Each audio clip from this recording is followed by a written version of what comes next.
Before his major league career, our first guest played college ball right here on the Gulf Coast. He was a University of South Alabama baseball player who truly left his mark in the big leagues. Please welcome to the show former Chicago Cubs, New York Yankee, Pittsburgh Pirates, and Philadelphia Phillies pitcher, Mobile, Alabama Sports Hall of Famer, and Major League Baseball All-Star, Mr. Jon Lieber.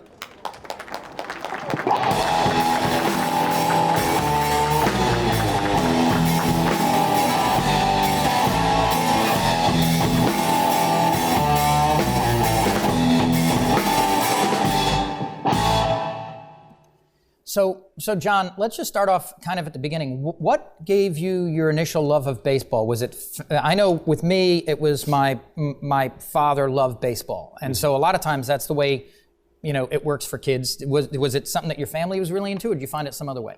Not really. I believe, when I was like, 4 or 5 years old, I was just, I think like any kid at that age, they fall in love with the sport. If it's basketball, football, baseball. Mine just happened to be baseball. I love to just go out there. I think just hit the ball in the yard and throw it as far as I could, and it was just something I enjoyed doing. It was never a goal of mine to get to the level that I did. I just enjoyed the sport, and the older I've gotten, I love the history of the game just as well. Did you have a team that you kind of grew up supporting more than others?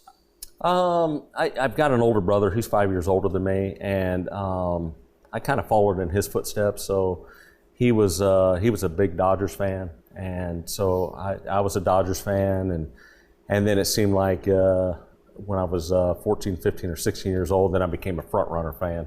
Who was ever winning? So I was a big Mets fan back in the late 80s, but the strange thing is I grew up in Iowa, and it's Cubs country up there, but I was never a Cubs fan. So, but then you ended up on the Cubs. And then I ended up with the Cubs. Yeah, exactly. So were there any particular players that you saw? I mean, I know there were players that I saw as heroes. Goose Gossage was one for me. Yeah. Who did you see as a hero when you were growing up?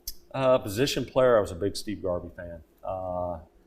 I just love the way he played, and the way he went out there every day and just did what he did. And I think pitching wise, I was a big Nolan Ryan fan. Nolan's Nolan, and I don't think anybody's ever going to be better than him. So. Now you played ball University of South Alabama, but you were from Iowa. How did that come about? Oh man, so. This is an interesting story. I don't think a lot of people know this, but I was out on the high school team. Wasn't really a pitcher. I was an outfielder, and had no scholarships to colleges. And we've got a junior college in our hometown, Iowa Western Community College, and had no intentions on going to school. My parents talked me into it, and then my mom mentioned to me one day. She said, "What do you think about trying out for?" the junior college team. So I did. I walked on, played sparingly a little bit, became a pitcher my sophomore year. No scholarships to other schools, Division I, Division II, so forth. So I sent out letters. I went to tryout camps at the age of, how old was I then, 20. Went to a tryout camp for the Mets, and this was like late June, early July. And the scout knew Coach Kittrell at the time, made a call to him.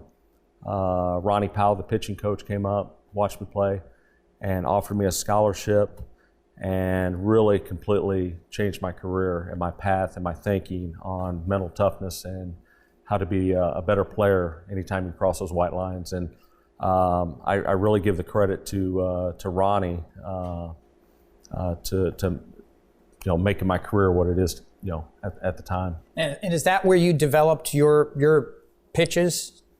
Yeah, it's crazy. I've basically been a two-pitch pitcher. It's just been fastball, slider, and the credit really goes to him to show me how to throw a slider. And that really excelled my 2 years at South Alabama, and then being able to control both sides of the plate, with both pitches, and just being aggressive. Now, when you initially got called up, do you remember where you were Absolutely. I mean, and just kind of, can you share with us that experience? Yeah, it's like I said, it was never a goal of mine, to play professional sports. I was just going to play as far as I could go, but then you go through the draft process, and having success at South Alabama, and then you're having success through the minor leagues, and then you have your bumps in the roads to where you struggle, and you try and overcome those, and then things seem to to get better. And I remember I was in AAA at the time, and Buffalo, New York, and the manager, the GM, the two assistant GMs. Pete Vukovich was one of the assistant GMs. There's like 4 or 5 of these guys in this room, and they called me into the office, and I have no idea. I'm just a 23-year-old kid. Just what did I do wrong? So, and I'll never forget. Pete Vukovich at the time. He was a Cy Young Award winner for the Brewers, and great guy. And he looks at me, and he's got that look on his face, and he just goes, "You think you know what you're doing out there?" And I said, I think so. He goes, "You really think you know what you're doing out there?" And I said, "I hope. I don't know." And I'm like, "What happened?" And he goes, "You're going to the big leagues." And man, that's just it's just an emotional event. I remember, I can't remember who I called first. I want to say I called my wife at the time, Jessica, or if it was my mom, but bawled like a baby, and you still get emotional about it today, and it's pretty cool. And I wish every ball player could go through that. I really do. We did a little thing here with the Biloxi team, and before that interview, I was actually sitting outside the stadium, and the players were coming in because I was going to do a batting practice little thing with them, and like you, I was a pitcher, which meant I was a horrible hitter. But one of the guys, he got now you get the call on your cell phone, mm-hmm. and he got a call, and he was just the tear and everything. It's just because I think it takes you back to all the hard work that you have to go through, and all the situations that you've been in, all the right situations, the people that are behind you.